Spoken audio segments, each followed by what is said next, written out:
next case to come on our docket is Parker versus Arbors at Stow. We're just like 3 or 4 minutes early. Is everyone ready to proceed? Is there anybody you're waiting for? No. Okay, come on up. Thank you.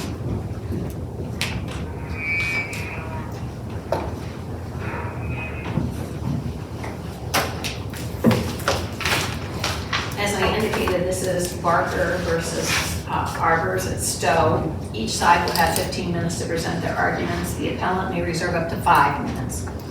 And please let me know if you want to reserve some time, and I'll try to keep track of the time for you.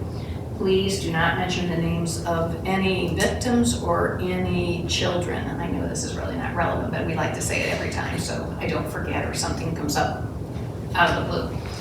And also, we will be recording everything, so it will be videoed and available on YouTube, so please stand behind the podium and keep your voice up, please. All right, ready to proceed?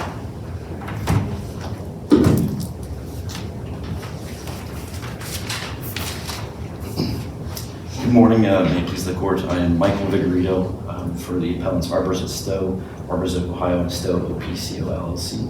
I'd like to reserve 5 minutes for rebuttal if I could. Thank you. Thank you. Appellants in this case initially filed a motion to stay and compel arbitration at the trial court level. That was denied on the basis that the guardian of the person, Lindsay Schultz, did not have authority to enter into that agreement on behalf of Mr. Barker, the resident at Stow, Ohio. The appellants believe that that is incorrect, and that both Lindsay Schultz had actual authority, and if not actual authority, had apparent authority under the statutes and the laws. First, with apparent authority, the guardians of person and the guardians of state typically one person will be assigned as a guardian. In this case, there were 2. Ms. Schultz was the guardian of person. The statute is RC 271113, which controls that. In 211114 is the guardian of the state. In both of those statutes, there is no language stating that contracts cannot be signed on behalf of the ward. The only thing that is that Appellee cites to is that the guardian of the estate has the ability to initiate lawsuits on behalf of the ward. However, this is an arbitration agreement. It's totally separate from that. But wouldn't the guardian of the estate then logically have the responsibility, if the ward would be sued, to hire an attorney and to defend that suit? Yes, so the guardian of the state would have the obligation under the statute to defend the ward should a suit be filed against them. Again, in this case, and that was what the trial court had determined, however, it was an inference based on the statutory construction that they had the power to initiate a lawsuit, and therefore, again, inferring that they then had the power to waive initiation of litigation. Well, that's a pretty good premise, isn't it? I mean, it makes sense that if you have the power to initiate a lawsuit, that you have the power to decide whether it's going to be in court or in arbitration. I think at a surface level that certainly makes sense. However, I think it's distinguishable in this case. The arbitration agreement is separate from anything in the estate, and it's kind of played out in the admission agreement itself, in that the guardian of the estate signed provisions that related to the estate property, so payments, for example. However, the arbitration agreement does kind of relate to the health and the treatment of the ward, Mr. Barker. And so in that instance, there's a separate... Counsel, was the arbitration agreement signature, was that necessary for the treatment? No. So, and that's pursuant to the statute under arbitration agreements. So that 2711 is the statute controlling there. In that, and this arbitration agreement was compliant with that, there is no requirement to sign the arbitration agreement to receive treatment. However, they are interrelated. And it was a separate agreement? Correct. From the admissions? Correct. So it was presented at a similar time. However, it was not part of the admission agreement itself, a separate paragraph. It was a standalone document. Okay. The other question I have for you is, Was there any evidence presented in regard to whether the guardian of the estate was presented with the whole package or just particular documents? I mean, when you go into a nursing home, you're getting a packet of Sure. things that you have to, sign off on and so forth. So was there any evidence in regard to which particular documents were presented to the guardian of the estate and which documents were presented to the guardian of the person? I don't believe that there is any specific evidence to that. Again, pointing to the different signatures on the different provisions of the admission agreement, showing that the different guardians signed the appropriate sections, indicates that at least, to my knowledge of the record, they were both given the documents and they were in discussions with the administrator on the appropriate documents themselves, as in the entire stack. And if it's in the briefs, I apologize, I don't remember. Were there two different sessions for signing the documents for the admission of the appellant here, or not the appellant, the appellee?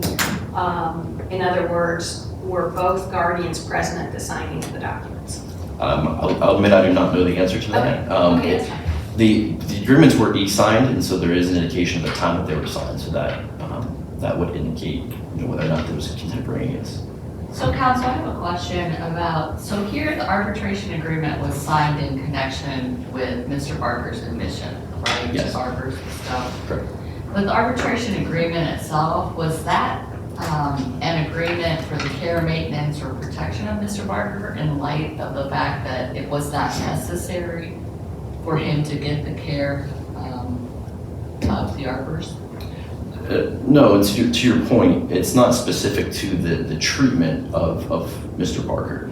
I think the distinction here comes up, and based on the citations of the case law by the appellee, if this was an instance of a healthcare power of attorney where the scope of that was so limited to truly the treatment of the in that case, the attorney in fact had the option to determine which treatment was given to the ward. In this case, it's because it's a guardian of the estate that is a bit broader, and in the statute, it's for the provision of health, and it lists a number of things. And did you cite case law to that effect? Not so specifically.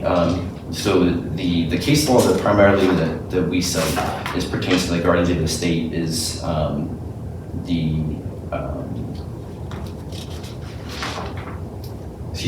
Brosville case. So that indicates the test for the second part of the argument, the apparent authority should actual authority not be given. But it also does indicate what those statutory rights are of the guardian of both the estate and the person. And just to kind of touch on it a bit, the appellee cited that primer, which again is distinguishable in this case. So to sum up the actual authority piece of that, so the actual authority was granted by the statute. There is no argument that the guardians were not appropriately appointed or didn't have the authority.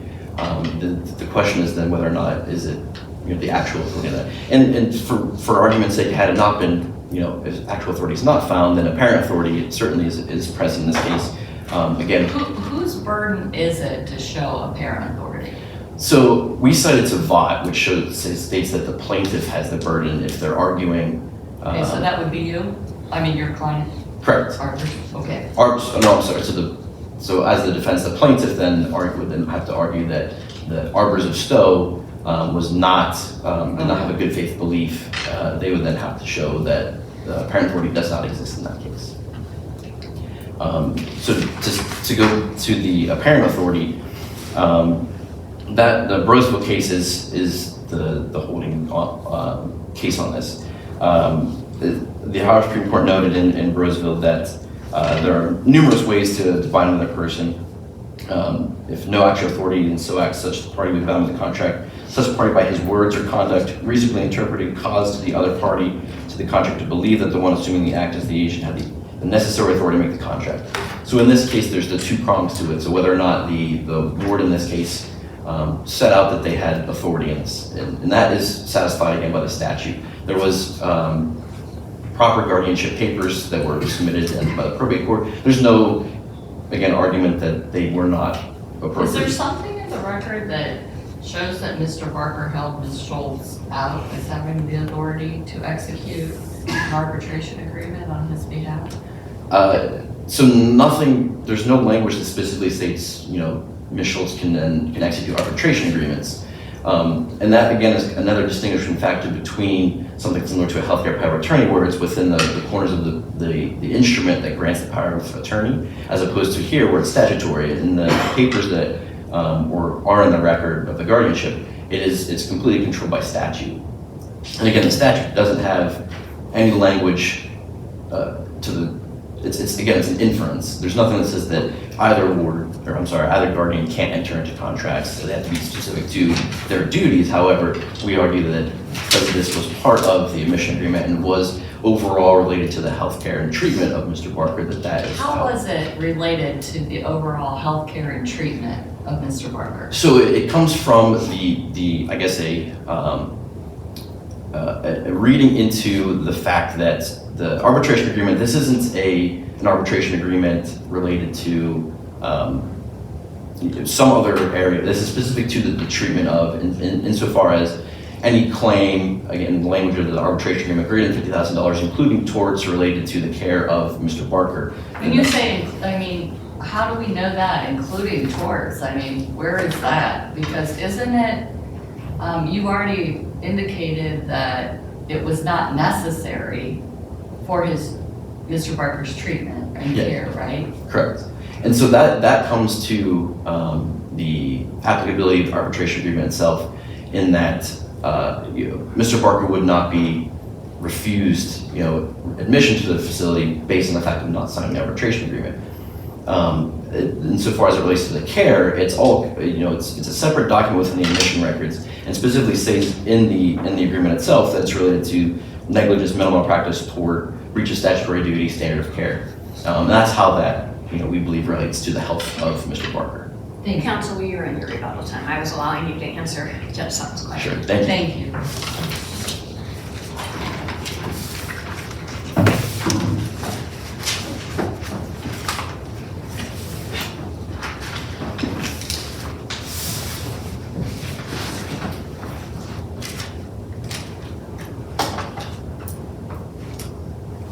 May it please the court. Antonia Lysak on behalf of appellee plaintiff Kenneth Barker. Good morning, Your Honors.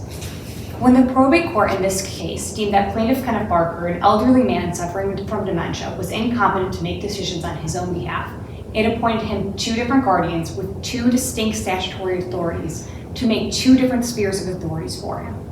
First, it appointed his attorney to be his guardian of the estate.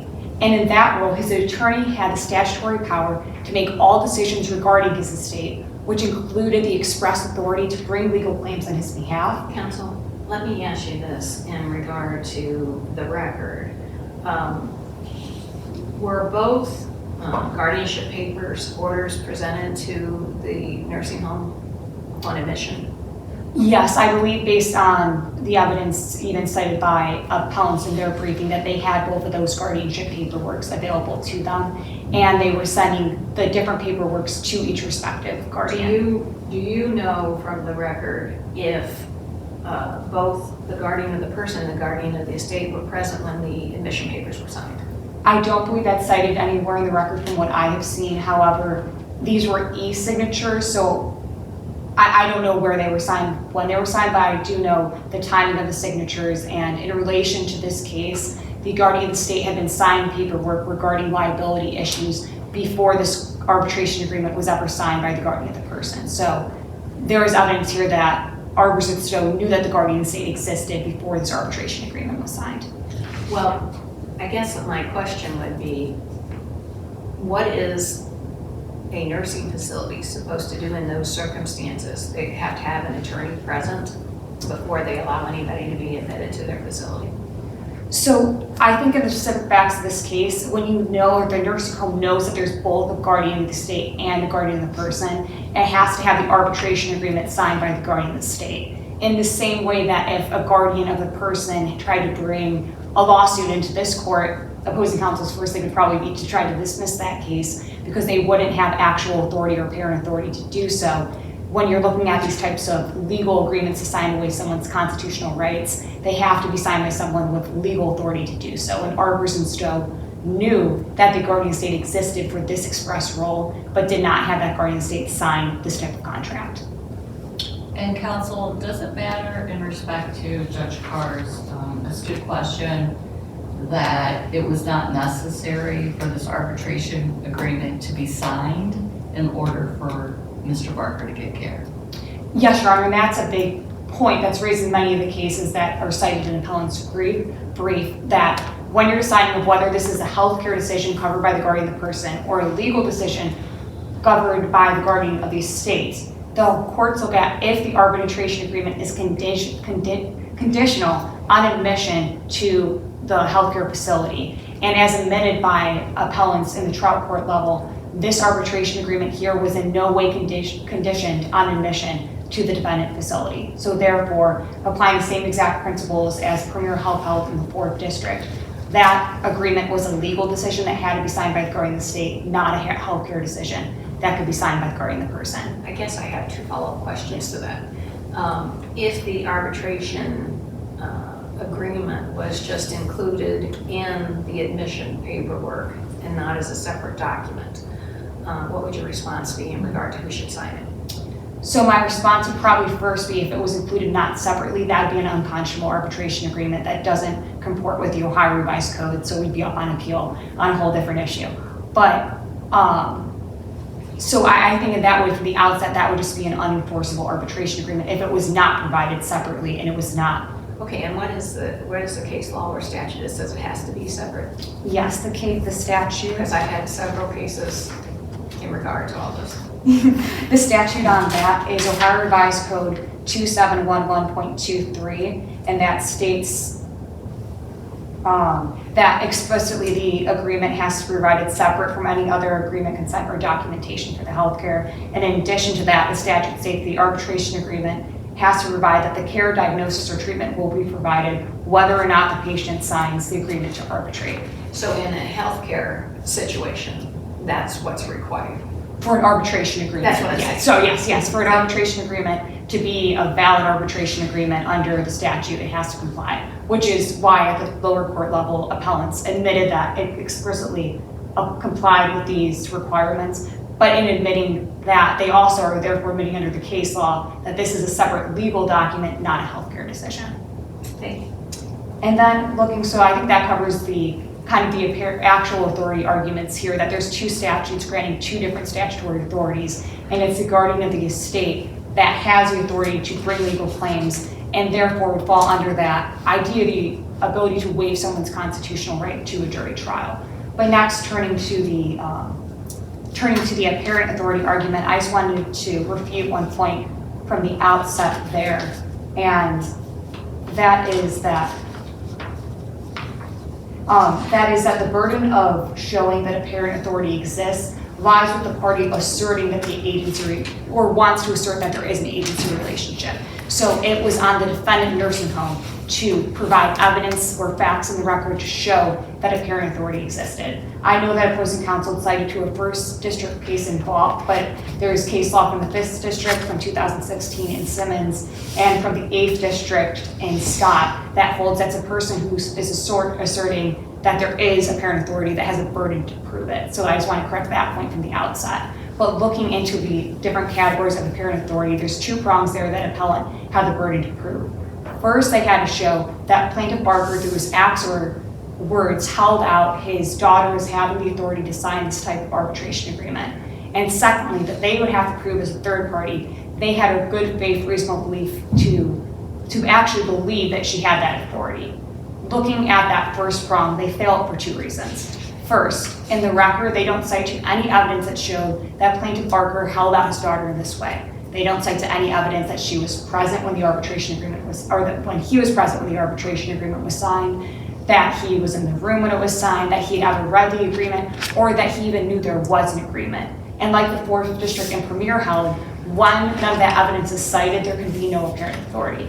But in addition to this, they couldn't cite any evidence that would have created a parent authority here because the probate court had already deemed that plaintiff Barker was incompetent to make any decisions on his own behalf. Well, that in and of itself, their arguing was, that fulfills the first prong, that the ward himself was deemed incompetent. So obviously, the ward through the probate court has demonstrated some authority to the individuals that were presented as the guardian of the estate and the guardian of the person.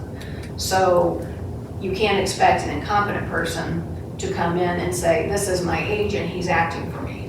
Right, so if that's her argument, I think they're effectively conceding here that parent authority can't exist, because then if it only comes down to what the probate court granted, then that becomes an actual authority argument of who has the actual authority from the probate court when the defendant nursing home knows that there's a guardian of the estate and a guardian of the person. So for a parent authority to exist, there'd have to be an act from the principal itself, and because they're conceding there could be no act from the principal itself, there could be no parent authority. So I think we're in agreement there, and the incompetency argument kind of strikes down that there could be a parent authority here because that was taken away by the probate court and given actual authority to different guardians under that prong. But even looking next to the reasonable good faith basis for the Arbors and Stow nursing home to believe that plaintiff Barker's daughter would have been the one to have the authority to sign this agreement and not his attorney who's guardian of the estate. They again had the paperwork in front of them showing that there was a guardian of the estate and a guardian of the person, and they had that guardian of the estate sign other paperwork for this admission. What's the responsibility of the guardian of the estate and the guardian of the person in those circumstances? I think in those circumstances, it comes down to, in a case like this, if you're looking to be the one to enforce the arbitration agreement, if you want to be the one to enforce it, you have to show the person who signed that agreement had the authority to bind someone else. So I think in this specific situation where you want to be the one asserting that someone's able to waive their right to a jury trial, it lies on the person wanting to assert that is the case to prove that. So I don't think that goes over, the burden shifts to the guardian of the person's or guardian of the estate to disprove that it's on the third party. That almost goes to my initial point. You must have an attorney there with you when you're admitting somebody. Because if a guardian of the person comes in and says, I can sign all this, you're saying the nursing home is supposed to know what the law is and say, no, you do not have the authority to sign this and we're not going to accept your signature. Is that, I mean, that's what they'd have to do, wouldn't it be? I think in the narrow situation of this case where if they know there's a guardian of the estate and a guardian of the person and they're explicitly giving the guardian of the estate paperwork saying, and I think the paperwork they had that guardian of the estate sign was a liability paperwork. So in this express case where they are giving the guardian of the estate liability paperwork, I think in that situation they can't claim, oh, we had a reasonable good faith basis to believe they could sign this arbitration agreement because they already were giving the guardian of the estate specific documents regarding waiving these types of rights that would fall under that guardian of the estate statute. And I believe just kind of under the case law here, ignorance of how these different roles works does not create a parent authority.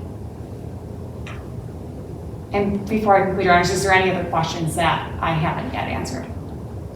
I believe so.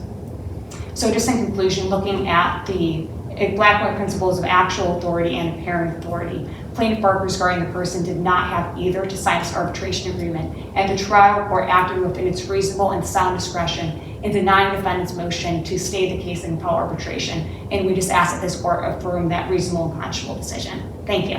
Thank you.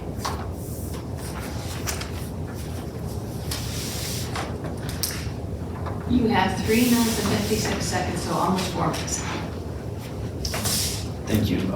Just briefly, the first point that I'd like to address, Appley cites Simmons and Scott as the burden of proof test on who has to prove whether or not there's a parent authority. And I would just like to address that quickly. Both Simmons and Scott are easily distinguishable in this case.